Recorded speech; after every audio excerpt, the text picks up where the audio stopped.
रात का समय था। तेज बारिश हो रही थी। घड़ी में रात के 11 बज चुके थे। शहर की सड़कों पर सन्नाटा था, लेकिन एक कोने में एक बिल्कुल भीगी हुई लड़की बस अकेली खड़ी थी। उसके कपड़े फटे हुए थे, पैर कांप रहे थे और आंखों में डर झलक रहा था।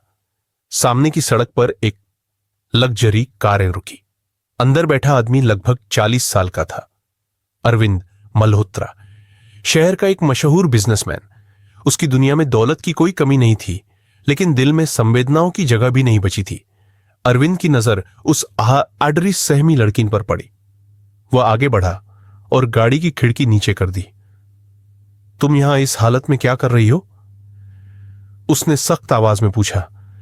लड़की ने सिर उठाया। उसकी आंखों में आंसू थे। मेरे पास रहने के लिए कोई जगह नहीं है।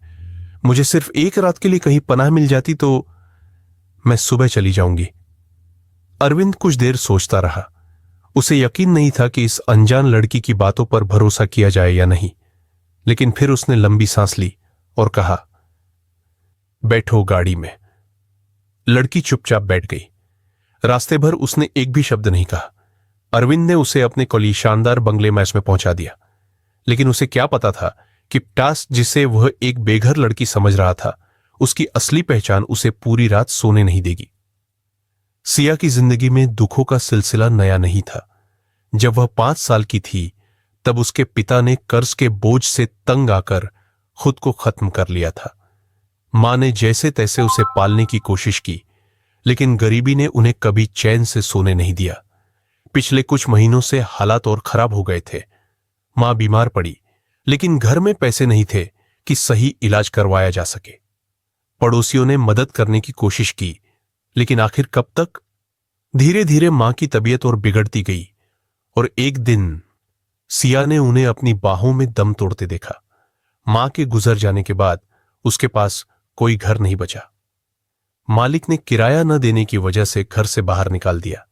तब से वह कभी मंदिरों में, कभी रेलवे स्टेशन पर, तो कभी फुटपाथ पर रात गुजारती थी। अरविंद का बीता हुआ कल। अरविंद ने अपनी जिंदगी में बहुत पैसा कमाया था, लेकिन इसकी कीमत उसने अपने रिश्तों को खोकर चुकाई थी। उसके माता पिता का निधन तब हुआ जब वह सिर्फ 15 साल का था। चाचा चाची ने उसकी देखभाल की, लेकिन उन्हें सिर्फ उसके पैसों से मतलब था। जब वह 25 साल का हुआ, तब उसने अपने दम पर एक छोटी सी कंपनी शुरू की थी। मेहनत और स्मार्ट दिमाग की वजह से वह जल्द ही करोड़पति बन गया, लेकिन सफलता ने उसे एकाकी बना दिया। रिश्ते सिर्फ पैसे के लिए होते हैं, यह सोच अब उसकी आदत बन चुकी थी। इसलिए जब उसने सिया को अपने घर में पनाह दी, तब भी उसके मन में शक था। लाउबिजिक, पहली सुबह का सामना। सुबह जब अरविंद की आंख खुली, तो उसने देखा कि घर का माहौल कुछ बदला हुआ था। नौकर चाकर आपस में धीरे धीरे बातें कर रहे थे। क्या हुआ? उसने गंभीर आवाज में पूछा। नौकर ने बताया, सर, वो लड़की सिया सुबह से पूजा घर में बैठी है। अरविंद ने माथे पर बल डालते हुए कहा, क्या? वह धीरे धीरे पूजा घर की ओर बढ़ा। अंदर देखा तो सूरसिया नंगे पैर बैठी थी, आंखें बंद थीं और हाथ जोड़कर प्रार्थना कर रही थी। भगवान, मुझे किसी के रहम पर नहीं जीना, लेकिन अगर आपने इस आदमी को मेरे लिए भेजा है तो मैं उसका विश्वास नहीं तोड़ूंगी। अरविंद पहली बार थोड़ा असमंजस में था। यह लड़की कौन थी? वो चुपचाप कमरे से निकल गया, लेकिन मन में कुछ खटकने लगा। अरे शाह, सिया का पहला दिन अरविंद के घर में। तब सिया ने जब सुबह नाश्ते के लिए रसोई में कदम रखा, तो नौकरों ने उसे संकोच भरी निगाहों से देखा। मैडम, आपको कुछ चाहिए? नहीं, मैं खुद बना लूंगी। नहीं, आप हमारी मेहमान हैं। सिया ने हल्की मुस्कान दी। इतने समय बाद उसे किसी ने इतनी इज्जत से देखा था, लेकिन तभी पीछे से एक आवाज आई, तुम यहां मुफ्त में रहने नहीं आई हो? अरविंद था। उसकी आवाज में वही कठोरता थी। अगर यहां रहना है तो कुछ काम करना पड़ेगा। सिया ने सिर हिलाया। मुझे कोई परेशानी नहीं।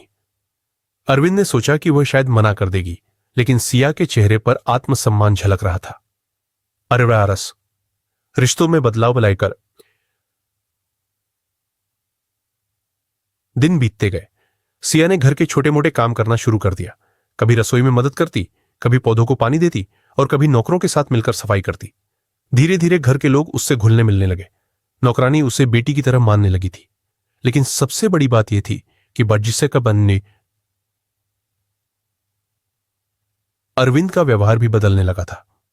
पहले वह उसे शक की निगाहों से देखता था, लेकिन अब उसके अंदर कुछ और महसूस करने लगा था। वह पहली बार उसे चुपचाप देखता जब वह गार्डन में फूलों से खेलती या जब वह बच्चों के लिए कुछ खाना बनाकर खुद भूखी रह जाती। यह लड़की अलग है, लेकिन वह यह नहीं समझ पा रहा था कि यह बदलाव उसे अच्छा लग रहा है या डरावना। बड़ा खुलासा। एक दिन अरविंद अपने ऑफिस में बैठा था जब उसका मैनेजर अंदर आया। सर, लड़की की पूरी जानकारी मिल गई है। बताओ। सर, यह लड़की किसी आम परिवार से नहीं है। इसका असली नाम सिया मेहरा है। कौन? अरविंद चौंक गया। सिया मेहरा, वही जो देश के सबसे बड़े बिजनेसमैन विजय मेहरास की बेटी थी। अरविंद के पैरों तले जमीन खिसक गई। विजय मेहरा, जिसका नाम उसने कई साल पहले सुना था, लेकिन वह दिवालिया हो गए थे। फिर? सर, उनके दिवालिया होने के बाद कुछ गुंडों ने उनकी फैक्ट्री पर कब्जा कर लिया। एक हादसे में उनकी मौत हो गई। उनकी पत्नी बीमार थी और उन्होंने किसी तरह अपनी बेटी को बचा लिया। और फिर? सर, उनकी पत्नी भी चल बसी और ये लड़की अकेली रह गई। अरविंद का सिर घूम गया।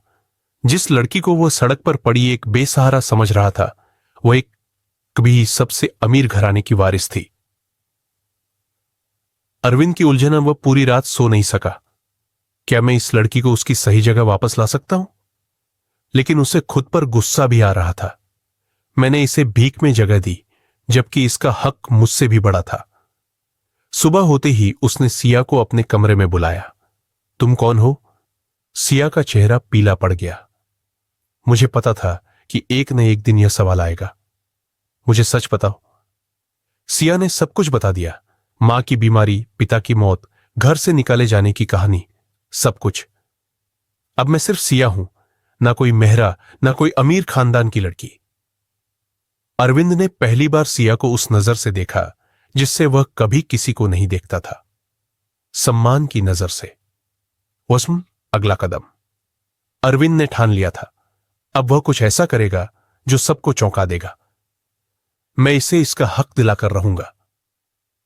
लेकिन यह इतना आसान नहीं था, क्योंकि जिन लोगों ने सिया के पिता की दौलत छीनी थी वे अब भी ताकतवर थे, और वे किसी भी हालत में यह नहीं चाहते थे कि सिया मेहरा फिर से अपनी पहचान वापस पाले। अब यह सिर्फ एक लड़की की मदद की कहानी नहीं थी, यह एक जंग थी। सिया को अब एहसास हो गया था कि अरविंद उसके अतीत के बारे में जान चुका है, लेकिन उसने सोचा भी नहीं था कि यह आदमी जो शुरू में उस पर शक कर रहा था, अब उसकी मदद करने के बारे में सोचेगा। अगली सुबह जब सिया गार्डन में बैठी थी, अरविंद उसके पास आया। उसकी आंखों में कुछ अलग था, जैसे कोई ठान चुका हो कि अब कुछ बड़ा करना है। तुम अपने हक के लिए लड़ने के लिए तैयार हो? अरविंद ने गंभीर आवाज में पूछा। सिया ने चौंक कर उसकी तरफ देखा। मेरा हक? मैं अब कुछ नहीं चाहती, जो होना था हो चुका। लेकिन तुम्हारे पिता की मेहनत, तुम्हारी मां की तकलीफें, क्या वे सब बेकार चली जाएंगी? सिया की आंखों में आंसू भर आए। उसने बहुत संघर्ष देखा था। इतने सालों में उसने खुद को यही समझाया था कि अब उसे कुछ नहीं चाहिए, लेकिन क्या वह सही कर रही थी? पर मैं अकेली क्या कर सकती हूं? अकेली नहीं, मैं तुम्हारे साथ हूं। योजना की शुरुआत। अरविंद ने तय कर लिया था कि वह विजय मेहरा की खोई हुई संपत्ति और नाम वापस लाएगा, लेकिन यह इतना आसान नहीं था। पहला कदम था उन लोगों को बेनकाब करना जिन्होंने सिया के पिता की कंपनी पर कब्जा किया था। अरविंद ने अपने वकीलों से बात की। पुराने रिकॉर्ड्स खंगाले गए। एक नाम बार बार सामने आ रहा था, राकेश ठाकुर। राकेश ठाकुर, वह आदमी जिसने सिया के पिता को धोखे से बर्बाद किया था। अब वह शहर का एक बड़ा बिजनेसमैन था और राजनीतिक संबंध भी रखता था। यह आदमी खतरनाक है सर, इससे पंगा लेना आसान नहीं, अरविंद के वकील ने चेतावनी दी। लेकिन अरविंद पीछे हटने वालों में से नहीं था। सच को सामने लाना जरूरी है, चाहे कीमत कुछ भी हो। खतरा बढ़ता जा रहा था। जिस दिन अरविंद ने अपनी लीगल टीम को केस दर्ज करने का आदेश दिया, उसी रात कुछ अजनबी लोग उसके बंगले के बाहर देखे गए। जब वह ऑफिस से लौटा तो देखा कि घर के बाहर खड़े गार्ड्स किसी को रोकने की कोशिश कर रहे थे। क्या हुआ? सर, ये कुछ लोग बार बार यहां आकर सवाल पूछ रहे हैं कि आप क्या करने वाले हैं। अरविंद समझ गया कि यह चेतावनी थी। रात होते ही उसके फोन पर एक अनजान नंबर से कॉल आई। जो कर रहे हो उससे पीछे हट जाओ, वरना अंजाम अच्छा नहीं होगा। अरविंद मुस्कुराया। अब तो और भी मजा आएगा। सिया के अंदर की चिंगारी। इधर सिया के अंदर भी कुछ बदल रहा था। अरविंद ने उसमें वो ताकत जगा दी थी जो इतने सालों के दुखों ने दबा दी थी। अगर मेरे पिता को न्याय नहीं मिला तो उनका सपना कैसे पूरा होगा? अब वह भी मैदान में उतरने को तैयार थी। अरिबल और बड़ी चाल। अरविंद और सिया ने फैसला किया कि वे राकेश ठाकुर के खिलाफ मीडिया का सहारा लेंगे। अरविंद ने अपने संपर्कों का इस्तेमाल किया और अगले ही दिन शहर के सबसे बड़े न्यूज चैनल पर एक लाइव इंटरव्यू सेट किया। इंटरव्यू में सिया ने अपनी पूरी कहानी सुनाई, कैसे उसके पिता को धोखा दिया गया, कैसे उसकी मां संघर्ष करते हुए दुनिया से चली गई और कैसे उसे सड़क पर आना पड़ा। पूरा शहर हिल गया। क्या यह लड़की सच कह रही है? लोग अब सवाल पूछने लगे थे। यस इज राकेश ठाकुर की प्रतिक्रिया। राकेश ठाकुर को गुस्सा आ गया। उसने मीडिया पर दबाव डालने की कोशिश की, लेकिन अब मामला तूल पकड़ चुका था। वह जानता था कि अगर सिया कोर्ट तक पहुंच गई तो उसके सारे राज खुल सकते थे। इसलिए उसने सीधे अरविंद से मिलने का फैसला किया। अगले दिन जब अरविंद अपने ऑफिस में था, तभी वहां 4 गाड़ियों का काफिला आकर रुका। दरवाजे से अंदर घुसते ही एक भारी आवाज गूंजी। अरविंद मल्होत्रा, तुमने मेरे खिलाफ इतनी हिम्मत कैसे की? अरविंद अपनी कुर्सी से उठकर मुस्कुराया। सच का साथ देना कोई हिम्मत की बात नहीं, बस इंसानियत की बात है। राकेश ने गुस्से से मेज पर मुक्का मारा। तुम्हें नहीं पता कि तुम किससे टकरा रहे हो। लेकिन अरविंद शांत रहा। तुम्हें नहीं पता कि तुमने किसकी जिंदगी बर्बाद की थी। खेल अब पलटने वाला था। राकेश को अब एहसास हो गया था कि वह मुश्किल में फंस चुका है, लेकिन वह इतनी आसानी से हार मानने वालों में से नहीं था। उसने जाते जाते अरविंद को धमकी दी, अगर तुमने यह केस वापस नहीं लिया तो इसका अंजाम बुरा होगा। लेकिन अरविंद और सिया अब पीछे हटने के मूड में नहीं थे। यह सिर्फ एक खोई हुई पहचान की लड़ाई नहीं थी, यह न्याय की लड़ाई थी। अब अगला कदम क्या होगा? क्या अरविंद और सिया अपने मिशन में सफल होंगे या फिर कोई और बड़ा ट्विस्ट उनका इंतजार कर रहा था? कोर्ट का निर्णायक दिन। सूरज की पहली किरण के साथ ही पूरा शहर इस बहुचर्चित केस की आखिरी सुनवाई का इंतजार कर रहा था। कोर्ट रूम खचाखच भरा हुआ था।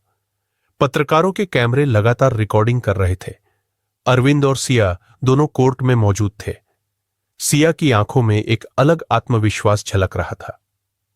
आज मैं अपने पिता का सपना पूरा करने के लिए यहां खड़ी हूं। आज मैं अपनी पहचान वापस लेने के लिए लड़ रही हूं। जज ने गहरी नजरों से दोनों पक्षों को देखा और फिर सुनवाई शुरू की। आरएसी राकेश ठाकुर का आखिरी दांव। राकेश ठाकुर जानता था कि अगर वह आज हार गया तो उसकी पूरी दुनिया बर्बाद हो जाएगी। वह अब किसी भी तरह से सिया और अरविंद को हराने की कोशिश में था।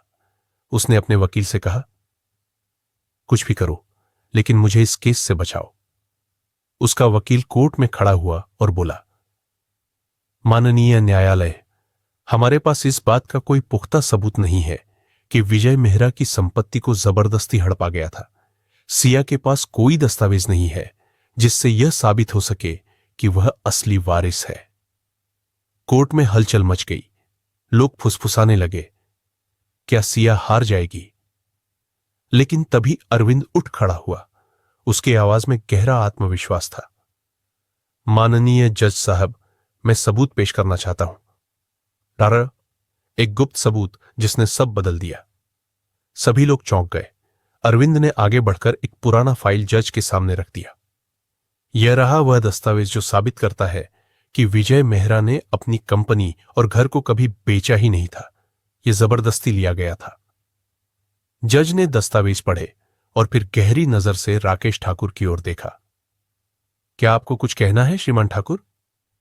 राकेश ठाकुर के चेहरे पर पसीना आ गया। उसे एहसास हो गया कि अब उसका खेल खत्म हो चुका है, लेकिन तभी वह गुस्से से चिल्लाया, यह सब झूठ है, मुझे फंसाने की साजिश है। एक चौंकाने वाला कबूलनामा। तभी अचानक कोर्ट के दरवाजे से एक आदमी अंदर आया। वह राकेश ठाकुर के ही पुराने अकाउंटेंट सुरेश मिश्रा थे। उन्होंने कांपती आवाज में कहा, माननीय न्यायालय, मैं सच बताना चाहता हूं। जज ने उन्हें गवाही देने की अनुमति दी। सुरेश ने कहा, मैंने अपनी आंखों से देखा था कि राकेश ठाकुर ने विजय मेहरा को जबरदस्ती दस्तावेजों पर साइन करने पर मजबूर किया था। यह सब धोखे से किया गया था। पूरा कोर्ट रूम चौंक गया। राकेश गुस्से में चिल्लाया, तू झूठ बोल रहा है, तुझे पैसे दिए गए हैं। लेकिन अब उसकी कोई चाल काम नहीं कर रही थी। जज ने फैसला सुनाया, राकेश ठाकुर को धोखाधड़ी, जालसाजी और जमीन हड़पने के आरोप में तुरंत गिरफ्तार किया जाए। विजय मेहरा की संपत्ति उनकी बेटी सिया को लौटाई जाए। जज की बात खत्म होते ही पुलिस ने राकेश ठाकुर को पकड़ लिया। उसने भागने की कोशिश की, लेकिन हथकड़ी लग चुकी थी। सिया की जीत, पहचान की वापसी। जैसे ही कोर्ट का फैसला आया, लोगों की आंखों में खुशी के आंसू थे। पूरा मीडिया अब सिया की कहानी को एक साहसी संघर्ष और न्याय की जीत के रूप में दिखा रहा था। अरविंद ने सिया की तरफ देखा। अब तुम अपने पिता की विरासत को संभाल सकती हो। सिया की आंखें छलक आईं। यह सिर्फ मेरी जीत नहीं, यह सच की जीत है, और यह तुम्हारे बिना संभव नहीं होता अरविंद। अरविंद मुस्कुराया। सच हमेशा जीतता है, बस कोई ना कोई उसे लड़ने वाला चाहिए। और आखिर एक नया सफर, एक नई शुरुआत। अब सिया के पास सब कुछ था, अपना घर, अपने पिता की कंपनी और अपनी पहचान। लेकिन एक सवाल अभी भी बाकी था। अब आगे क्या? अरविंद ने पूछा, क्या तुम अपने पिता की कंपनी को फिर से शुरू करोगी? सिया ने गहरी सांस ली। हां, लेकिन एक शर्त पर। क्या? यह सिर्फ बिजनेस के लिए नहीं होगी, यह उन लोगों की मदद के लिए होगी जो संघर्ष कर रहे हैं, जो लोग बेघर हो गए, जो अपनी पहचान खो चुके। मैं उनके लिए काम करूंगी। अरविंद ने गर्व से उसकी तरफ देखा। तुम अपने पिता की असली विरासत को आगे बढ़ा रही हो। दरिला, अरविंद और सिया, क्या अब उनका रास्ता अलग होगा? जब सब कुछ खत्म हो गया तो सिया और अरविंद एक दूसरे को देखकर चुप थे। अरविंद ने धीरे से कहा, अब तुम अपने रास्ते जा सकती हो, तुम्हारे पास सब कुछ वापस आ गया है। सिया ने उसकी आंखों में देखा और मुस्कुराई। लेकिन अगर मैं जाना ही नहीं चाहती? अरविंद चौंक गया। तुम्हारा मतलब? मैंने सब कुछ खो दिया था, लेकिन तुम्हारे साथ मुझे एक नई दुनिया मिली और मैं इसे छोड़ना नहीं चाहती। अरविंद की आंखों में पहली बार कुछ नर्म था, एक अपनापन, एक रिश्ता। अंत, लेकिन एक नई शुरुआत के साथ। आज सिया ने अपनी पहचान वापस पाई थी, लेकिन उसने सिर्फ एक खोई हुई जिंदगी को नहीं, बल्कि एक नया परिवार और नया रिश्ता भी पाया था। और अरविंद ने पहली बार अपने दिल की सुनी थी। सीख, सच की लड़ाई मुश्किल होती है, लेकिन अगर हिम्मत हो तो जीत पक्की होती है। जो कुछ हम खो चुके होते हैं, जरूरी नहीं कि वह हमेशा के लिए खो जाए। हमें बस उसे पाने के लिए सही लड़ाई लड़नी